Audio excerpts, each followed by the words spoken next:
You've just been promoted. Now, first of all, let me congratulate you. Big deal. Seriously. Now comes the trickiest part. What do you do in these first 30 days that is going to set the tone for how your team sees you and honestly, how you see yourself as a leader? So, if you're thinking, should I make a big announcement or should I jump in and fix everything? Hold on, hold your horses. Let's talk about what really works and what red flags that you need to avoid because I've seen this play out way too many times in my career, which is like close to 30 years that I've been working. Because you know what? 1 month you'll be celebrating, and the very next month you'll be so overwhelmed, you'll be unsure, and silently you start Googling that how to get your team to take you seriously. So today in this episode, I'm going to tell you exactly what to do in your first 30 days as a new manager with relatable stories and red flags that you need to avoid. Stay tuned with me right till the end of this episode and don't go anywhere. Grab your cups of coffee and let's get started with the episode. Hello everyone, welcome back to my channel. You with Sonia on Thinking Thursdays. So yes, I hope your cups of coffee are around you because today I'm going to tell you what exactly you need to do in the first 30 days when you get promoted to a manager and now you have a team that you're responsible for, you're accountable for. Now, first thing, when you get promoted as a manager, don't try to prove yourself overnight or try to be like a Superman or a Wonder Woman. Listen, I get it. You're very excited. You want to prove yourself. You want to prove to the company that they made a right choice in giving you that promotion. But now, here's the trap. Doing more is not equal to leading better. And that's the biggest mistake most of the new managers keep making. They try to do everything on their own. You need to realize you're not like a superpower. You're not a Superman or a Wonder Woman. You are here to build a team that works well with you or without you. I remember once I was coaching a newly promoted manager, and let's call that person, say, Aarti, because I can't take the name of that person. So day one, she was staying late, trying to fix everyone's work, showing up for every call. She thought that she was being very helpful, but her team felt that she did not trust them at all. So instead of leading, what was she doing? She was redoing the work on her own by herself, like she used to do when she was not a manager. So here, what you need to do is that you need to observe, you need to listen, understand how things work. Don't jump in with the fixes. You're here to empower, not to rescue your team. So slow down. Start observing what's happening around you. Ask a lot of questions to yourself and to your team. Get curious before you get busy. That's very, very important. हम क्या करते हैं, हम busy हो जाते हैं कि अब हम मैनेजर बन गए हैं, अब हमें सारा काम देखना है, कौन क्या काम कर रहा है, हमें सबके काम में टांग अड़ानी है. But that's not the case. You need to first get curious, get to know your team, get to know the environment that you're getting into. Because the moment you shift from one role to another or one designation to another, a lot changes around you. So the first red flag that you need to avoid is like saying, leave it, I'll do it myself. Or like, don't worry, I'll do it. I know that you've done this job before, but doing is like you're surviving in that role. You're surviving in that atmosphere. But when you start delegating, you're actually now beginning to become a manager. You're actually beginning to lead your team. So if you start doing on your own, trust me, that's the beginning of burnout for you and for your team. So here the goal should be to observe, understand, and avoid micromanaging. Don't stand on their heads all the time. So if you have to ask certain things, to yourself, then you could ask, what are the team's current strengths and gaps? Because you need to understand that. Where can I enable instead of intervene in their work? Am I stepping in to help or am I stepping on their toes? And a few things that you can ask your team is, what do you feel is working well right now?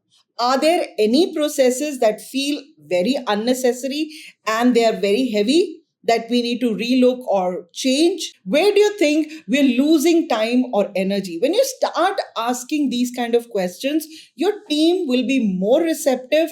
They're going to be very open to having a dialogue with you at that time. And the second thing, prioritize one-on-one conversations with your team.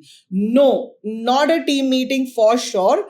Real one-on-one conversations with every team member. And certainly no talking on the deadlines or the task that they're handling, but to understand the person behind that role. It's very, very important. Because see, these one-on-one conversations is your chance to build trust with them and not just talk on performance and not assign tasks to them, but just to understand what drives them to work every day, what's working well for them, what is frustrating them, or what they wished had changed at their workplace, or what they wished that, they did things differently as a team. I remember one of my clients did this as his first step, and guess what he discovered? His top performer, who was silently planning to quit the organization, stayed back. So he actually avoided losing a very good resource from his team by just doing these one-on-one conversations. At the end of the day, we are all human. We need connections with each other, right? We need to be felt heard. We need to be felt, important. Somebody is hearing us out. Somebody is talking to us. Somebody is not judging us. So I think that's the role you are getting into. And I think in the first 30 days, your focus should be in getting to know your team at a human level, at a level which is beyond what are their day-to-day, roles and responsibilities. And the red flag that most managers end up doing is they start treating these one-on-ones as status updates.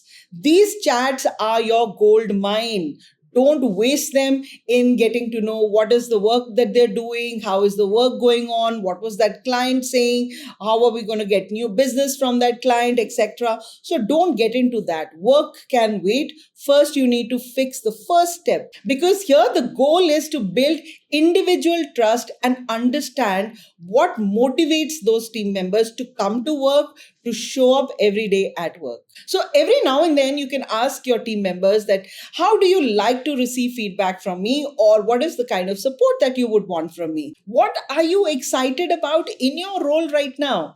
Is there one thing that you would change about the way we work? And if yes, then what would that be? Where do you want to grow in the next 6 months? Because then you're also telling the team that I'm here to stay, I'm here to make you grow, and I'm here to participate in your growth. So where do you see yourself, so that you as a manager then can start planning, developing a growth plan for your team right from your day one. The third thing, what you normally should do in your first 30 days is accept the fact that now you're a manager. You're no longer just a team member. So don't try to be everybody's buddy.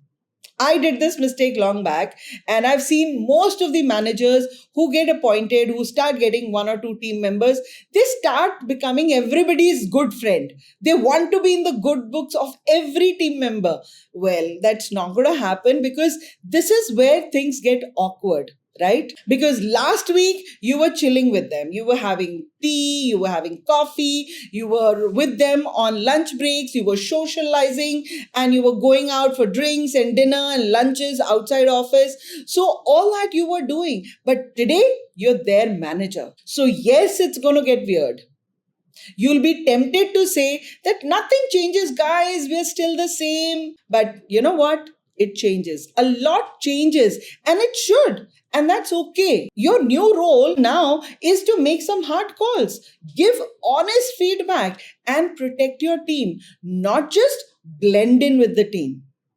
So respect for sure beats likability every single time I've noticed it. I had this former colleague of mine who tried to keep being that one of the guys with the team members, and when the time came for him to give some honest feedback or some reality checks to some of his team members, no one took him seriously. He started avoiding conflicts because he didn't want to get into the bad books of his team members. And he ended up losing his credibility with his team. So here's what you need to do instead. Be approachable. Yes, your team should not shy away from, reaching out to you for discussing what is the issue that they're facing, or if there's any help, or if they have a new idea that they want to discuss with you. So be approachable to them. Whenever they need you, they should find you standing right next to them. But be clear about your role. What is your role? You're part of the team, but you're also leading the team. You're here to support them, guide them, make decisions that help the team grow, and not just try to fit in with the team. So here the red flag that you need to avoid is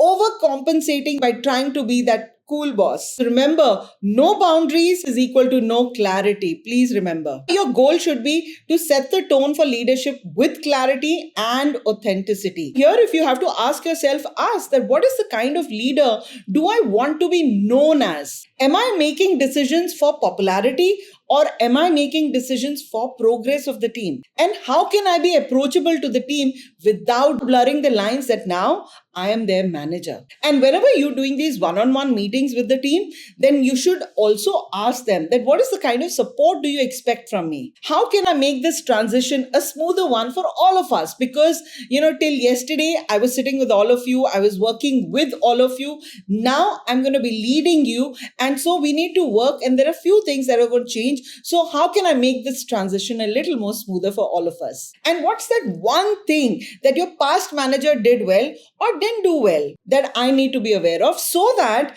I can probably take on from there, so that I get to know you a little better in terms of what works well for you and what doesn't work well for you, so that we can avoid those unpleasantries. And last step that you need to look at is be present. Don't disappear into emails. So show up, listen, and stay visible. Because I see many times that when you get promoted, that promotion gets into your head, that you want to be unapproachable, but yet you want to be approachable to them, but at your own convenience. Right? You want to be present, but only when you want to be present, not when your team needs you. So you kind of, hide behind emails that, okay, your team is right sitting in the next room, but you prefer sending them emails on one thing or the other. Let me tell you, leadership isn't about big speeches.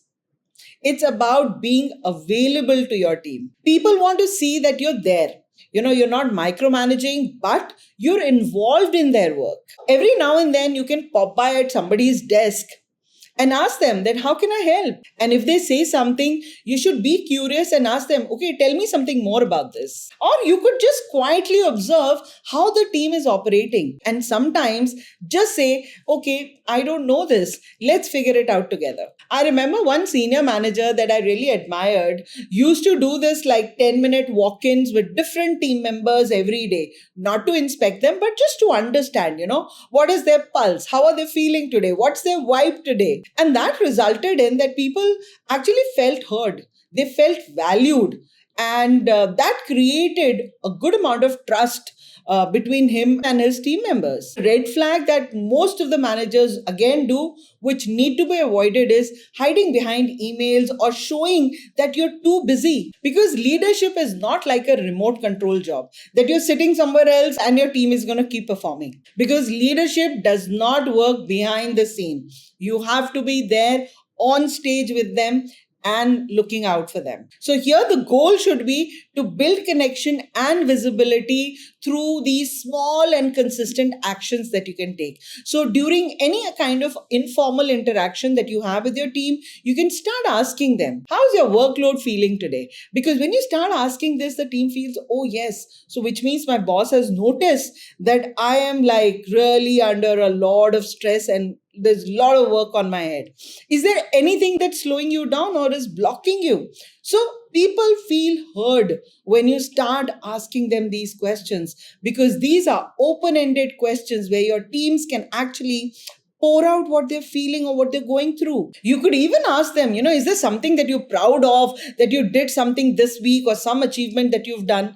And they'll go on talking about, this is what I achieved, this was the rate, these many closings I did, these many campaigns I did. And which is like, of course, they're gloating about it. But you as their manager, you get a chance to appreciate them. give them a pat on the back that they need. Or sometimes maybe the employee is so frustrated, he just wants to take out his frustration. And there you can be just a sounding board for them. That anything happened, you can talk to me, tell me, let's figure it out together. Right? Please remember, every decision that you make now, your tone, your timing, your temper, it all adds up. You don't have to be like perfect, because leadership is not about having all the answers. It's about responding with intent to the other person. You're not just managing tasks now. You are now shaping a culture within your team. And that is so very, very important. So pause before reacting. Think long term, not just like, how do I fix this right now? Don't look at only short term, वो जुगाड़ू की जुगाड़ चला लेंगे और ये अभी हो जाएगा, अभी के लिए ये कर लेते हैं, बाद की बाद में देखेंगे. That kind of an approach is very, very dangerous. While that approach can help you, fix these easy, quick fixes that can do, but in long term, it's going to be very, very harmful, because that's going to become like a habit for you. So please don't get into the jugaad fixes. How do I fix this now? But look at, why did this occur and how do we fix this so that it does not happen? I just want to leave you with some questions in your mind that you can think about. The moment you've become a manager and your first 30-day period has started, now you need to ask yourself, is this a learning moment? Is this the right battle that you're picking? Like, do you want to really thrash your team? It's not their fault. They're already feeling very low. So do you really want to get into an argument with your team right now? And how do you want your team to remember every interaction that they have with you? If you're in this boat right now and just became a manager, so don't panic. Be intentional. Stay calm. Pause. Breathe in, breathe out, and always know that you've got this. Your first 30 days as a manager is not about proving yourself, but it's all about building trust, creating clarity with your team members, and staying grounded. Your head should be here only. It should not be like flying. कि अब तो मैं manager बन गया, अब तो मेरा राज चलेगा, जो मैं बोलूँगा वो होगा. No, you need to keep yourself grounded. Keep your attitude in check, because many managers I've seen failing and getting demoted or leaving company because they were not able to perform very well, just because, the success got into their head. So while it is not having all the answers, it's also not about doing more, but it's about enabling your teams to do more. It's about being the kind of person people would like to follow, not because they have to, but because they choose to. And because they trust you. If you want more of such career tips, what happens in our work life amongst the entire chaos, you can refer to my book, Career Chaos and Coffee Stains. It's available on Amazon. Grab your copy today. And if this episode really helped you, hit the like button and share it with someone who've just been promoted. And don't forget to subscribe to my channel. Lastly, tell me in the comments, what's the most awkward thing that you faced in your first 30 days of being a manager? So let's learn from each other. See you in the next one. Until then, lead with a heart. Bye-bye.